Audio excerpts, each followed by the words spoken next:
Hey everyone, good morning, welcome back to my channel. আমার ঘরকন্যার নতুন একটি ব্লগে তোমাদের জানাই অনেক অনেক স্বাগত, অনেক অনেক শুভেচ্ছা।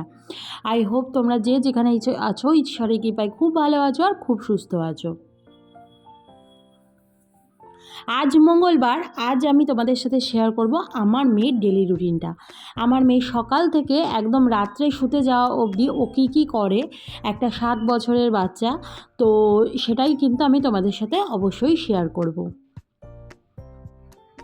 দেখো, আমাদের সময় না একটা টাইম ছিল যেই সময়টা একটা পরিবেশ অন্যরকম ছিল, আর এখনকার বাচ্চাদের পরিবেশটাই অন্যরকম, সেটা অবশ্যই তোমরা জানো। এখন অনেকে আছে না, বাড়িতে মানে বাচ্চাদেরকে বেরোতেই দেয় না ঠিকমতো, হয়তো কারোর সাথে মিশতেই দেয় না, এরকম একটা ব্যাপার এখন হয়ে গেছে। কিন্তু আমাদের বেলায় কিন্তু এইসব ছিল না। আমাদের বেলায় ছিল যে আমরা কতক্ষণে বাইরে বেরোবো, খেলবো, পাঁচজনের সাথে মিশবো, এইসব ছিল। তবে আমি কিন্তু আমার মেয়ের সাথে কোনো সময় সেটা করি না। যাই হোক, মাম্মাম কিন্তু স্কুলে যায় হচ্ছে বাড়ি থেকে বেরোয় হচ্ছে 6:45, ওই 6:30, 6:35, কোনো দিনও 6:40 এরকম সময় বেরোয়। আর ঘুম থেকে ওঠা থেকে শুরু করে রাত্রে ঘুমোতে যাওয়া অবধি ও কী কী করে, নিজে কী কী করে আর আমাকে কী কী করে দিতে হয়, সেগুলোও কিন্তু তোমাদেরকে আজকে বলবো। তো ঘুম থেকে উঠে দাঁত ব্রাশটা কিন্তু মেয়ে নিজেই করে, যেটা আমাকে করাতে হয় না। ও মানে 5 বছর, 4 বছর বয়স থেকে, 5 বছর তো ভুল বললাম, 4 বছর বয়স থেকে কিন্তু নিজেই একা ব্রাশ করে, আর ব্রাশও খুব সুন্দরভাবে করে। আর ড্রেসটা আমি ওকে পরিয়ে দিই। তোমরা আমার অনেক আগের ব্লগে দেখেছো যে ড্রেস আমাকে ওকে পরিয়ে দিতে হয়, ড্রেস, জুতো, মুজো এখনও পরিয়ে দিই। তবে বই খাতাটা যেটা, সেটা রাত্রেবেলা ও মানে মাঝে মধ্যে গুছিয়ে রাখে, স্কুলের বই খাতা। আবার 2-1 দিন আমিও কিন্তু গুছিয়ে দিই ওকে, ঠিক আছে? হয়তো কোনো কারণে আমি বলতে ভুলে গেছি বা ওর মনে নেই, ও গোছাতে ভুলে গেছে, ঠিক আছে? বাট আমি কিন্তু ওর বই খাতাটা সেদিন হয়তো একটু গুছিয়ে দিই। টিফিনটা আমিই ভরে দিই, জলটাও আমি ভরে দিই। আর স্কুল থেকে এসে প্রথমে আমার সিঁড়িতে উঠতে উঠতে বলবে, মা আজকে আমার জন্য কী রান্না করেছো। মানে সকালের টিফিনটা ও কী খাবে সেটাই কিন্তু আমাকে জিজ্ঞাসা করে। আর তারপরে কিন্তু ঢুকে যায় রান্নাঘরে দেখতে।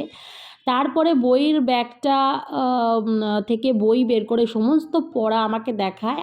আর কী করেছে সেগুলো কিন্তু বন্ধুদের সাথে কী করেছে না করেছে, কী খেলেছে না খেলেছে, সেই সবই কিন্তু আমার সাথে শেয়ার করে। একদম পরপর time to time or routine সেই 6:30 থেকে, বা বলতে পারো 6টা থেকে, 6টায় ঘুম থেকে ওঠে, 6টা থেকে শুরু হয়। আর তারপরে কিন্তু হাত মুখ ধোয়, ড্রেসটা আমি খুলে দিই, বাট নিজেই কিন্তু হাত মুখ ধুতে পারে। সে একদম সাবান টাবান দিয়ে সুন্দর করেই হাত মুখ ধুয়ে আসে।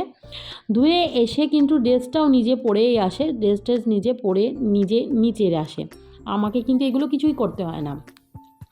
তারপরে খেয়ে নেয়। খাওয়াটাও নিজে অনেক দিন হলো শিখে গেছে। আমার মেয়ের ছোটো থেকে একটা গুণ হচ্ছে, আমার মেয়ে নিজে হাতে করে খেতে খুব ভালোবাসে। তাই আমি কিন্তু অনেক ছোট থেকে দেখেছি আমার মানে মেয়ে নিজে হাতে করে খাচ্ছে দেখে আমাকে আর তেমন মানে ওকে কোনো দিন ওই করে বসে বসে খাওয়াতে হয় না। এখনও আছে, আমি দেখেছি অনেক বাচ্চারা মানে হয়তো অনেক বড় বড় হয়ে গেছে কিন্তু তাদেরকে এখনও খাইয়ে দিতে হয়, বাট আমার মেয়ে নিজে হাতে খেতে খুব ভালোবাসে। যদি ওর হাতে কোনো প্রবলেম না থাকে তাহলেও আমাকে বলে না যে মা তুমি খাইয়ে দাও। খুব আমার ব্লগে তোমরা কমই দেখবে যে আমি আমার মেয়েকে কিন্তু খাইয়ে দিচ্ছি। তারপরে মেয়ে একটু ওই স্কুল থেকে এসে ওই টিভি দেখতে দেখতে খায়, আর এসে ওই যতক্ষণ খেতে না দিই ততক্ষণের মধ্যে একটু টিভি দেখে নেয়। তারপরে কিন্তু খাওয়া দাওয়া হয়ে গেলে আমার কাছে পড়তে বসে। প্রায় 12টার মধ্যে আমি ওকে বসিয়ে দিই পড়তে, কারণ 12টার মধ্যে যদি পড়তে না বসায়, মিনিমাম 1-1.5 ঘন্টা যদি না পড়ে তাহলে কিন্তু অসুবিধা। তো 1:30, 1:45 কোনো দিনও বেজে যায় ওকে ছাড়তে ছাড়তে পড়িয়ে। তারপরে কিন্তু এখানে দেখো এখানে খেলতে বসেছে। নিজের প্রচুর খেলনাবাটি রয়েছে, মানে এক প্লাস্টিক খেলনাবাটি থাকতেও ও রান্নাঘর থেকে সমস্ত জিনিস নিয়ে এসে খেলবে। আর এখান থেকে ওই কালকে রান্না করছিলাম, তাই ওইখান থেকে একটুখানি চাল, মটরশুঁটি, আবার আমার থেকে নুন, মশলা এই সমস্ত একটু নিয়েছে। তারপরে অনেক বলার পরে কিন্তু একটু স্নান টান করে এসছে, ওই 2:10-15 মধ্যে স্নানটা করে নেয়।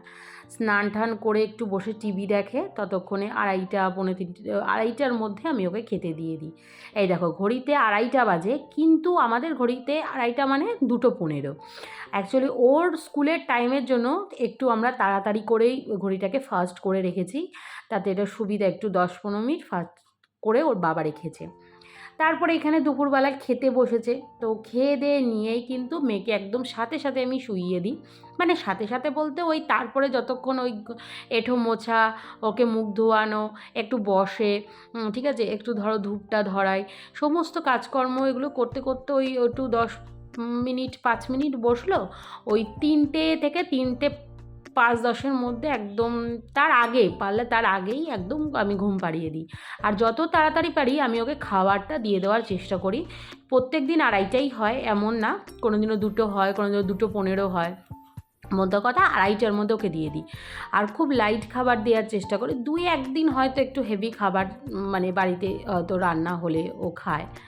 তারপরে এই 4টের সময় ঘুম থেকে উঠে ওকে রেডি করিয়ে দিই, কারণ ড্রেসটা আমাকেই পরিয়ে দিতে হয়। ড্রেসটা মানে যখন খেলতে যায় বা স্কুলে যায় তখন ড্রেসটা নিজে আর পরতে পারে না, তখন এগুলো সমস্ত আমিই পরিয়ে দিই। তারপরে এই যে বাবা এখন ওকে দিয়ে আসছে, বাবার সাথে এখন চলে যাবে। 5টা থেকে ক্লাস থাকে, তো 4:45টার মধ্যে মানে রেডি হয়ে ওকে বেরোতেই হয়, কারণ ম্যাডাম না একটু তাড়াতাড়ি আসে যেহেতু এখন শীতকাল। আর গরমকালে একটু ওই 5টা 5:10। আর এই ম্যাডাম মানে জিমন্যাস্টিকের ম্যাডাম খুব স্ট্রিক্ট, একদম খুব টাইম মেনটেন করে, আর বাচ্চাদেরকেও টাইম মেনটেন করাটা শেখায়। এটা খুব ভালো, বাচ্চাদের জন্যও খুব ভালো। আর এখন ঘড়িতে বাজে ওই 7:45 মতো, আমি 7:30টায় চলে গেছি ওর ক্লাসের ওখানে। আর মহারানী যাওয়ার সময়ই কিন্তু আমাকে বলেছিল যে মা তুমি আজকে আমাকে আনতে যাবে, আর অবশ্যই কিন্তু আমাকে ফুচকা খাওয়াবে। তো যাই হোক, মেয়ে যখন আবদার করেছে একটু তো মানতেই হবে। আর আনতেও গেছি। সব দিন আমি যাই না, প্রায় দিনই ওর বাবাই যায়। ওই 2-1 দিন যদি মেয়ে কোনো সময় কোনো আবদার করে তাহলে। তো এখন ওকে সোয়েট শার্টটা পরিয়ে নেব, পরিয়ে নিয়ে মাথায় টুপিটাও দিয়ে দেবো। আর ও কিন্তু ভেতরে একটা ফুলাতা জামা বলতে একটা গেঞ্জি, লেগিংস আর ওর জার্সি, যেটা আর কি খেলার জার্সি, সেই জার্সিটা কিন্তু ওকে পরিয়ে দিতে হয়। তা আমি বলেছি ওকে, সবসময় বলি ভেতরে এই সোয়েট শার্টটা পরে নে। বলে মা সোয়েট শার্টটা পরলে না প্রচণ্ড গরম লাগে, জানো তো আমার খুব কষ্ট হয়, তাই পরে না। আর ম্যাক্সিমাম মাঠে যারা আসে তারা কিন্তু তাই করে। তবে এবার আমি ভাবছি ওকে সামনের বছর একটা ওই পাতলা ইনার টাইপের কিনে দেবো, যাতে ভেতরটাও গরম থাকে আর কোনো অস্বস্তিও না হয়। তো এখানে টুপি সমস্ত কিছু পরিয়ে নিচ্ছি, কারণ বাইকে যাবে তো ঠান্ডা হাওয়াটা লেগে যাবে। আর সত্যিই অনেক ঘেমে যায়, মানে এত খাটরায় তো প্রচণ্ড ঘেমে যায়, গরমে তো আরও বেশি হয়। মানে তখন কি বলবো, গা থেকে একটা প্রচণ্ড বাজে স্মেল বেরোয় যতক্ষণ না ও এসে হাত মুখ ধোয় আর কি। আর এই দেখো এখন কিন্তু ফুচকার দোকানে চলে এসছে। তো ফুচকাটা তো আর রোজ খাওয়া হয় না, বাড়িতে থাকলে নানান ধরনের হয়তো এটা ওটা একটু খেলো, তারপরে আবার একটু রাতের খাবারটা তাড়াতাড়ি দিয়ে দিই, কারণ রাতের খাবার ওদিকে যদি দেরি হয়ে যায় তাহলে কিন্তু আবার পরের দিন সকালবেলা যদি পেট ঠেট ব্যথা করে, এই সমস্ত কথা চিন্তাভাবনা করেই কিন্তু মানে খাবার দাবার খুব মানে ওকে বুঝে আর টাইম টু টাইম দিই, যাতে ওর খাবারটাও হজম হয় আর ইয়ে না হয়। ও দই ফুচকা খেয়ে নিচ্ছে, আমি বললাম টক জল দিয়ে খাস না, যদি পেট ছেট কামড়ায় অসুবিধা আছে, তাই দই ফুচকা খাচ্ছে আর আমি একটু জল ফুচকা। যাই হোক, ওর বাবা খাবে না, অনেকবার বলেছিলাম। আর এইখানে এখন দেখো মেয়ে কিন্তু সুন্দর করে ক্রিম মেখে নিচ্ছে, আর বাড়ি এসে হাত মুখ ধুয়ে নিয়েছে ভালো করে, সাবান টাবান দিয়ে হাত ধুতে হয়। ধুয়ে ওকে বললাম ক্রিমটা মেখে নে গায়ের, ময়েশ্চারাইজারটা, কেননা ময়েশ্চারটা না মাখলে রুঠো রুঠো লাগে। তো হাতে মুখে মেখে নিয়ে আমাকে বলছে মা প্লিজ প্লিজ একটু ওয়েট করো, আমি একটু 5-10 মিনিট একটু বিশ্রাম করে নিই, তারপরে আমি আবার পড়তে বসি।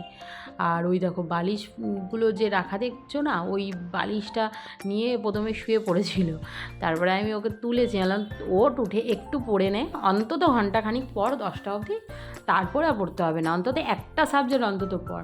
আর তোমরা অন্তত জানোই যে আমার ব্লগ দেখে বুঝে গেছো যে আমার মেয়ের কোনো টিচার নেই, মেয়েকে কিন্তু আমিই পড়াই। তাই মেয়ে দেখো এখন আমার কাছে পড়তে বসে গেছে, আর হাইও তুলছে, মানে শরীরটা ক্লান্ত, তাই ঘুমের জন্য না, শরীরটা ক্লান্ত তার জন্য। আসলে দেখো একটা বাচ্চা মানুষ, সব কিছুই সবার না একটা ক্যাপাসিটি আছে, আমাদের শরীরটাও একটা যন্ত্রটাকে চালানোর জন্য বিশ্রাম যেমন দরকার, খাবারও সেরকম দরকার, সমস্ত কিছুই দরকার। তো একটা যন্ত্রকে চালাতে গেলে যেমন সেই যন্ত্রটাকে ভালো রাখতে হবে, তাই আমাদেরকেও কিন্তু ও বাচ্চা, মানে 7 বছর বয়স, বেশি একটা বয়সও না, একদম পরপর রুটিন চলতেই থাকে। আর জিমন্যাস্টিক ক্লাসটা যেহেতু দুদিন ছুটি থাকে তাতে একটু সুবিধাই হয়, মানে সোমবার আর বৃহস্পতিবার।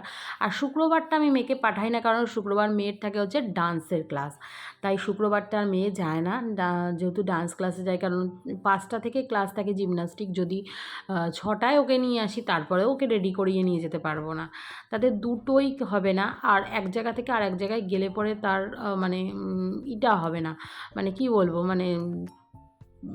মানে কনসেন্ট্রেটটা থাকবে না, তখন দেবে শরীর ছেড়ে, তখন আর নাচটাও প্র্যাকটিস হবে না ঠিক মতো।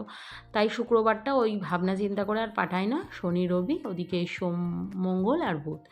আর যদি কোনো দিন কোনো অকেশান থাকে বা কিছু থাকে সেটা গেল না, সেই জিনিসটা আলাদা। বাট মোটামুটি চেষ্টা করি ওকে এই রুটিনের মধ্যেই রাখার, যাতে। আর সত্যি কথা বলতে কি বলো তো, আমাদের আশেপাশে না কোনো বাড়ির বাচ্চারা না বেরোয় না, কোনো বাড়ির বাচ্চা বেরোয় না, কেউ কারোর সাথে খেলে না। আমাদের একটা টাইম ছিল যে আমরা বিকেল 4টে বাজলে কতক্ষণে বেরোবো, বেরিয়ে এটা খেলবো ওটা খেলবো, লুকান্তি চোর, ছোঁয়াছুড়ি, হ্যানা ত্যানা, অনেক খেলা ছিল আমাদের সময়, সেগুলো আমরা খেলতাম। কিন্তু এখনকার বাচ্চারা ওই যে বললাম ঘরেই থাকে। তাই আমি মেয়েকে কিন্তু জিমন্যাস্টিক ক্লাসে আরও বেশি করে দিয়েছি, যে 10টা বাচ্চার সাথে মিশবে, খেলা করবে, ওরও হেলথ ভালো থাকবে, প্লাস খেলাও হবে। আর সমস্ত মানে সব কিছুই এনভায়রনমেন্ট, মানে একটা পরিবেশে থাকতে গেলে যা যা হয় সমস্ত কিছুই আমার মেয়ে কিন্তু শিখবে।